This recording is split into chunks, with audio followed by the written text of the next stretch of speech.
ನಮಸ್ಕಾರ ಸ್ನೇಹಿತರೆ, ಕನ್ನಡ ಬ್ರೇಕಿಂಗ್ ನ್ಯೂಸ್ಗೆ ಸ್ವಾಗತ. ಸ್ನೇಹಿತರೆ, ನಾನು ಇವತ್ತಿನ ವಿಡಿಯೋದಲ್ಲಿ ಗೃಹಲಕ್ಷ್ಮಿ ಯೋಜನೆಯ ಕೆಲವೊಂದಷ್ಟು ಬದಲಾವಣೆಗಳ ಬಗ್ಗೆ ನಿಮಗೆ ತಿಳಿಸ್ಕೊಡ್ತೀನಿ.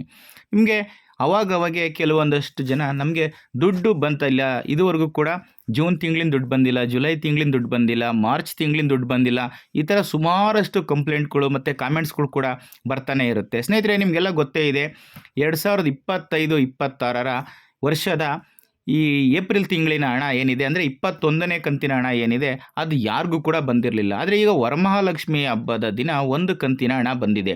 ಅದು ಏಪ್ರಿಲ್ ತಿಂಗಳಿನ 21ನೇ ಕಂತಿನ ಹಣ. ಆದರೆ ಸಚಿವರು ಏನು ಹೇಳ್ತಿದ್ದಾರೆ, ಜೂನ್ ತಿಂಗಳಿನ ಹಣವನ್ನು ಬಿಡುಗಡೆ ಮಾಡಿದ್ದೀವಿ, ಇನ್ನು ಗಣೇಶನ ಹಬ್ಬದಲ್ಲಿ ಜುಲೈ ತಿಂಗಳಿನ ಹಣವನ್ನು ಕೂಡ ಬಿಡುಗಡೆ ಮಾಡ್ತೀವಿ ಅಂತ ಅವರು ಸ್ಟೇಟ್ಮೆಂಟನ್ನು ಕೊಟ್ಟಿದ್ದಾರೆ. ಆದರೆ ಏಪ್ರಿಲ್ ಮತ್ತು ಮೇ ತಿಂಗಳಿನ ಹಣ ಏನಾಯಿತು, ಅದು ಯಾಕೆ ಇನ್ನೂ ಬಂದಿಲ್ಲ ಅನ್ನೋದೇ ಕ್ವಶನ್ನು. ಏಕೆಂದರೆ ಇಲ್ಲಿ ಕೆಲವೊಂದಷ್ಟು ಕನ್ಫ್ಯೂಷನ್ಗಳಾಗ್ತಾ ಇದ್ದಾವೆ. ಎಷ್ಟು ಕಂತಿನ ಹಣ ಬಂದಿದೆ ಅನ್ನೋದು ತುಂಬ ಮುಖ್ಯ. ಸ್ನೇಹಿತರೆ, 2023 ಜುಲೈ ತಿಂಗಳಲ್ಲಿ ಎಲ್ಲರೂ ಕೂಡ ಗೃಹಲಕ್ಷ್ಮಿ ಯೋಜನೆಗೆ ಅರ್ಜಿಯನ್ನು ಹಾಕ್ತಾಯಿದ್ರು. ಆಗಸ್ಟ್ ತಿಂಗಳಿನಿಂದ ಹಣ ಬರೋದಕ್ಕೆ ಶುರುವಾಯಿತು. ಹಾಗಾಗಿ ಈಗ 21ನೇ ಕಂತಿನ ಹಣ ಎಲ್ಲರ ಖಾತೆಗೆ ಬಂದಿದೆ. ಅಂದರೆ ಏಪ್ರಿಲ್ ತಿಂಗಳಿನ ಹಣ ಬಂದಿದೆ. ಹಾಗಾಗಿ ಮೇ, ಜೂನ್, ಜುಲೈ ಇನ್ನು 3 ತಿಂಗಳಿನ ಹಣ ಕೂಡ ಬರಬೇಕಾಗಿದೆ. ಆದರೆ ಅವರು ತಪ್ಪಾಗಿ ಹೇಳ್ತಿದ್ದಾರೆ, ಜೂನ್, ಜುಲೈ ಅಂತ ಹೇಳ್ತಿದ್ದಾರೆ, 2 ತಿಂಗಳನ್ನ ಬಿಟ್ಬಿಟ್ಟಿದ್ದಾರೆ. ಆದರೆ ಕ್ಯಾಲೆಂಡರ್ನಲ್ಲಿ ಏಪ್ರಿಲ್, ಮೇ ತಿಂಗಳು ಕೂಡ ಇದೆ. 10 ತಿಂಗಳಿಗೆ ವರ್ಷ ಮುಗಿಯೋದಿಲ್ಲ, 12 ತಿಂಗಳಿಗೇ ಒಂದು ವರ್ಷ ಮುಗಿಯೋದು. ಸ್ನೇಹಿತರೆ, ಇವಾಗ ನಾನು ಮುಖ್ಯವಾಗಿ ನಿಮಗೆ ಹೇಳೋಕೆ ಹೊರಟಿರೋ ಇನ್ನೊಂದು ವಿಷಯ ಏನು ಅಂತಂದರೆ, ಸರಿಸುಮಾರು 2 ಲಕ್ಷ ಗೃಹಲಕ್ಷ್ಮಿಯರಿಗೆ ದುಡ್ಡನ್ನು ಕೊಡೋದಿಲ್ಲ, ಅದನ್ನು ರದ್ದು ಮಾಡ್ತಾ ಇದ್ದಾರೆ, ಅನರ್ಹ ಅಂತ ರದ್ದು ಮಾಡ್ತಾ ಇದ್ದಾರೆ. ಇದು ತುಂಬಾ ಮುಖ್ಯ. ಯಾಕೆಂದರೆ ಸುಮಾರು ಜನ ನಮಗೆ ದುಡ್ಡು ಬಂದಿಲ್ಲ ಅಂತ ಹೇಳ್ತಾ ಇದ್ದೀರಾ, ಆದರೆ ಏನಕ್ಕೆ ಬಂದಿಲ್ಲ ಅನ್ನೋದನ್ನು ನಿಮಗೆ ಸರಿಯಾಗಿ ತಿಳ್ಕೊಳ್ಳೋದಕ್ಕೆ ಸಾಧ್ಯವಾಗಿರೋದಿಲ್ಲ.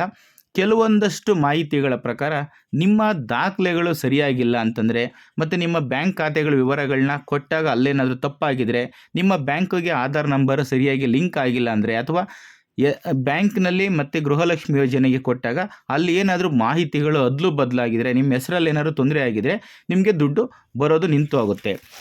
ಜೊತೆಗೆ ಇನ್ನೊಂದು ಮುಖ್ಯವಾದಂಥ ಮಾಹಿತಿ ಇತ್ತೀಚೆಗೆ ಬಂದಿರೋಂಥದ್ದು ಏನಂದರೆ, ಯಾವ ಎಲ್ಲ ಗೃಹಲಕ್ಷ್ಮಿ ಯೋಜನೆಯನ್ನು ತಗೋತಾ ಇರೋಂಥ ಫಲಾನುಭವಿಗಳು, BPL ಕಾರ್ಡನ್ನು ಹೊಂದಿರುವಂತಹ ಗೃಹಲಕ್ಷ್ಮಿ ಯೋಜನೆಯ ಫಲಾನುಭವಿಗಳು IT ರಿಟರ್ನ್ಸ್ ಮಾಡಿದರೆ, ಅಥವಾ ನಿಮ್ಮ ಕುಟುಂಬದಲ್ಲಿ ಯಾರಾದರೂ ಒಬ್ಬರು ಸರ್ಕಾರಿ ಕೆಲಸಕ್ಕೆ ಸೇರಿಕೊಂಡಿದ್ದರೆ, ಅದಕ್ಕಿಂತ ಮುಖ್ಯವಾಗಿ ನೀವೇನಾದರೂ ಯಾವುದಾದ್ರೂ ಒಂದು ಚಿಕ್ಕ ಪುಟ್ಟ ಕಂಪ್ನಿಯನ್ನು ಶುರು ಮಾಡಿ ನೀವೇನಾದರೂ GSTನ ತಗೊಂಡಿದ್ದರೆ ನಿಮಗೆ ಖಂಡಿತ ಯಾವುದೇ ಕಾರಣಕ್ಕೂ ದುಡ್ಡು ಬರೋದಿಲ್ಲ. ಅಥವಾ IT ರಿಟರ್ನ್ಸ್ ಮಾಡಿದರೆ ನಿಮಗೆ ಯಾವುದೇ ಕಾರಣಕ್ಕೂ ದುಡ್ಡು ಬರೋದಿಲ್ಲ.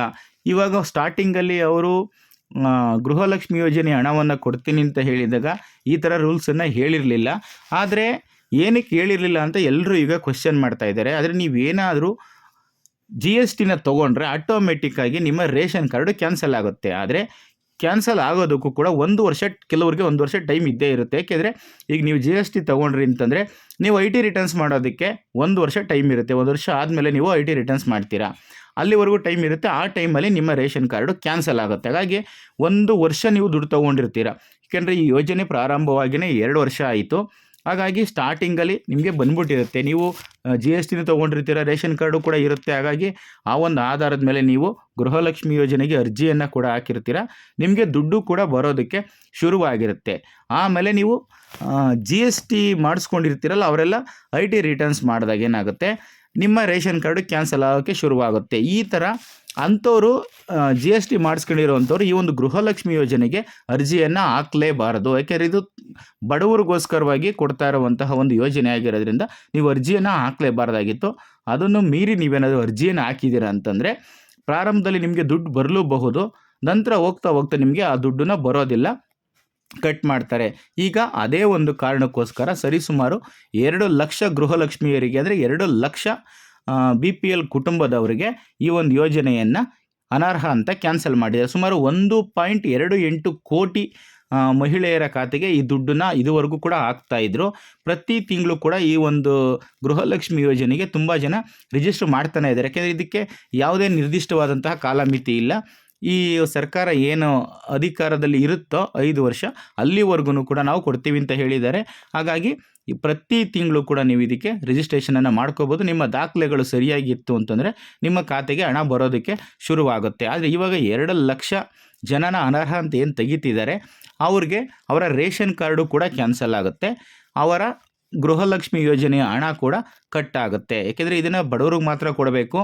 ಸೊ ಈ ಥರ ಫೇಕ್ BPL ಕಾರ್ಡ್ ಇರೋವಂಥವ್ರಿಗೆ ಈ ಒಂದು ಯೋಜನೆಯ ಹಣವನ್ನು ಕೊಡೋದಕ್ಕೆ ಸಾಧ್ಯವಾಗಲ್ಲ. ಇವರು ಅದರ ಫಲಾನುಭವಿಗಳು ಅಂತ ಅನಿಸ್ಕೊಳ್ಳೋದಿಲ್ಲ ಅಂತ ಹೇಳಿ ಈ ಒಂದು 2 ಲಕ್ಷ ಜನನ ತೆಗಿತಾ ಇದ್ದಾರೆ. ಹಂಗಾಗಿ ಆ 2 ಲಕ್ಷ ಜನದಲ್ಲಿ ನೀವು ಕೂಡ ಒಬ್ಬರಾಗಿದ್ದೀರಾ ಅನ್ನೋದನ್ನು ಮೊದಲು ನೀವು ಚೆಕ್ ಮಾಡ್ಕೊಳ್ಳಿ. ನಿಮಗೆ ದುಡ್ಡು ಯಾಕೆ ಬರ್ತಾ ಇಲ್ಲ ಅನ್ನೋದಕ್ಕಿಂತ ಬಂದಿಲ್ಲ ಅಂತ ಕಮೆಂಟ್ ಮಾಡ್ತಾ ಇರ್ತೀರ, ಅದ್ರ ಬದಲು ಯಾಕೆ ಬರ್ತಾ ಇಲ್ಲ ಅನ್ನೋದನ್ನು ನೀವು ಮೊದಲು ತಿಳ್ಕೊಬೇಕಾಗುತ್ತೆ.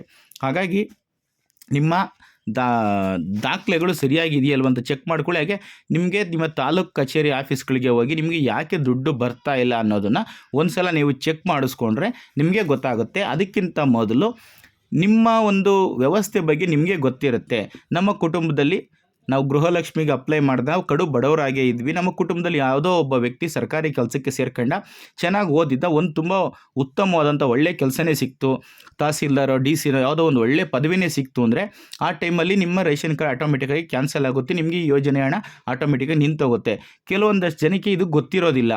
ನಮ್ಮಗ ಕೆಲಸಕ್ಕೆ ಸೇರ್ಕೊಂಡ್ರೆ ಅವ್ರಿಗೇನು ಗೊತ್ತಾಗುತ್ತೆ, ನಮಗೆ ಬರೋ ದುಡ್ಡು ಬರಬೇಕಾಗಿತ್ತಲ್ಲ, ಅವ್ರ ಅಪ್ಪ ಅಮ್ಮ ನಾವು ಬಡವರಾಗೇ ಇದ್ದೀವಿ, ನಮಗೆ ಬರಬೇಕಾಗಿತ್ತು ಅಂತ ನೀವು ಅನ್ಕೋತಿರ್ತೀರ.